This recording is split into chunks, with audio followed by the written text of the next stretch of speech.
Why would Hamas murder Jewish people in cold blood? Why did ISIS murder Yazidis and Assyrians and even Muslims in cold blood? It's literally the way that they were brainwashed to follow their leaders into the road of jihad. They see it as jihad. If I kill for the sake of jihad and the sake of Allah, then I will go to heaven. And it's even worse when it comes to the Jewish people, because they view, listen, like the Islamists, I know their mentality. I lived with them when I was in Iraq. And so even though they hate Christians and they believe they're infidels because they worship God, but they worship the Son of God, their hatred for the Jewish people is more than their hatred for any other religion. They truly believe if they kill a Jewish person, they will go to heaven for killing a Jewish person. They have this ideology, and I keep seeing this everywhere in comments, in videos, and with people speaking. They think that this is a prophecy that's, in order to bring the Messiah and Mahdi for them, the Mahdi, they have to kill every Jew. They have to end Israel. Why the, humiliation? I'm not even going to describe the various things that were caught on camera, but it just seems like a kind of a step beyond killing, right? Yes. When I posted about, for example, the Israeli women when they were being, the ones who were raped by Hamas, and then the messages that I received and the comments saying, you are next, we will do this and that to you, and they were very explicit in their description.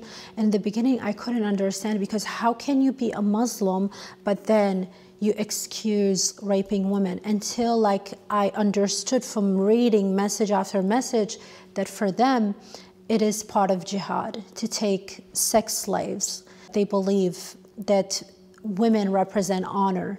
So if I rape your women, then I take your honor away.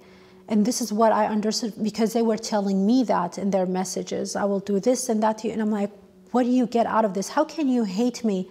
How does that make sense? But then I understood from their context and all of that, they believe that they will take your honor by that, and they will break you spiritually and mentally.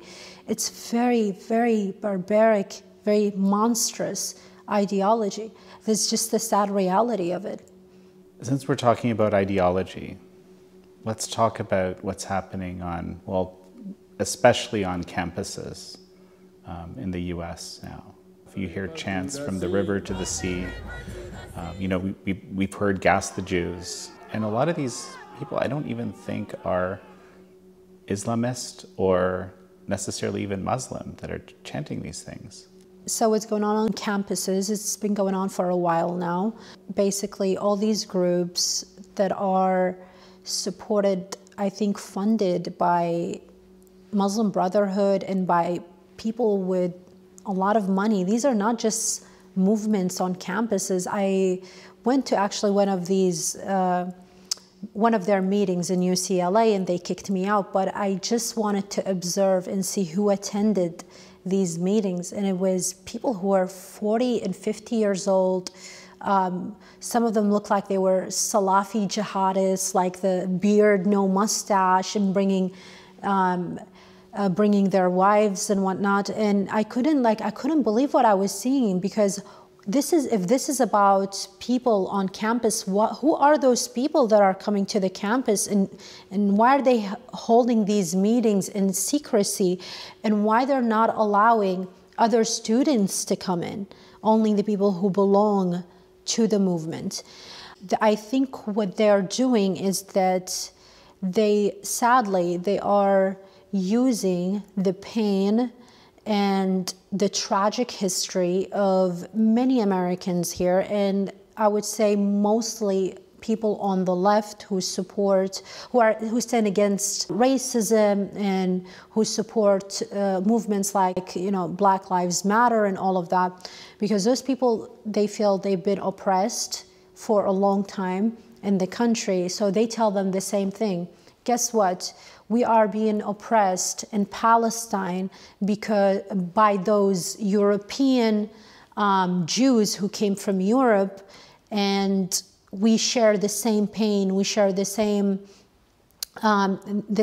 history, and they tell them that there is segregation, there is an apartheid. So sadly, they managed to convince many people, I would say, who are just full, they are filled with anger, and they want to have a cause in their life to support and to believe in, but they haven't really spoke to people from Israel. They never been to Israel. They keep shouting apartheid, apartheid, and when they say that, I'm like, you've never been to Israel, because if you've been to Israel, you would know there is no apartheid. When you see Muslim women wearing hijab, walking besides Jewish men wearing kippah, you know there is no apartheid. But sadly, they convinced them somehow. But it got to a really scary level right now, because I've been watching videos, and one of them, like every time I see this image, I get so angry, of this woman holding a sign that said, "We want the Khalifa back, the Caliphate back," which means the Islamic State of ISIS. They are holding this in US campuses, and women are cheering, women who are not wearing hijab, women who have full freedom here, holding these signs. Do you know what our women went through in our countries? You have the full freedom here, and you support the genocide, and you support the oppression of our women. Thank God I was not, that day on campus when I saw these women, because I think I would have picked a fight. I don't think I could even contain the anger when I see women wearing whatever they want and having full freedom, holding signs supporting Hamas, holding signs supporting radical Islamists. They come from a place of privilege and ignorance, and they are in denial. And they need to speak to people who experienced radical Islam, people like me, not those people who are born and raised in the United States and they believe that Hamas is a Palestinian freedom movement. They need to speak to people who know Hamas, who lived with the mentality of the people of Hamas, and we know what they stand for. Because we know, even the name of Hamas, Harakat al-Muqawama al-Islamiyya, it means the Islamic resistance movement. It's not the Free Palestine movement. The same thing with Islamic Jihad. It's called the Islamic Jihad. It's not called the Free Palestine. They do not seek to free the Palestinians. They seek to eradicate the Jewish people. They seek to eradicate Israel. And then after that, they would come after Christians. They would come after everyone, because this is the mentality of radical Islam. They want to take over the world. And we keep saying that. And when we say that, we get labeled as Islamophobes. And we are just fed up at this moment. But I hope after what's going on right now, they see how the Jews are being attacked in the US, in Europe, in the airports, everywhere. I hope that somehow they will wake up and finally listen to us. I am Muslim. I just don't believe in radical Islam, because radical Islam had me displaced from my country for 2 years. I had to live in Syria when radical Islamists took my home, because we were not the right kind of Muslims for them.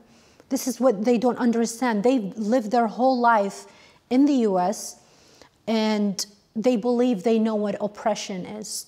So I think it's time that people like me and Muslims who really know the danger of radical Islam, it's time for us to speak, and we need to speak out, and we need to look after the Jewish people. We need to tell them that we are with them, we will support them, because we both share the same fight. If they come after the Jews, they will come after every single one of us who will not bow down to them and obey.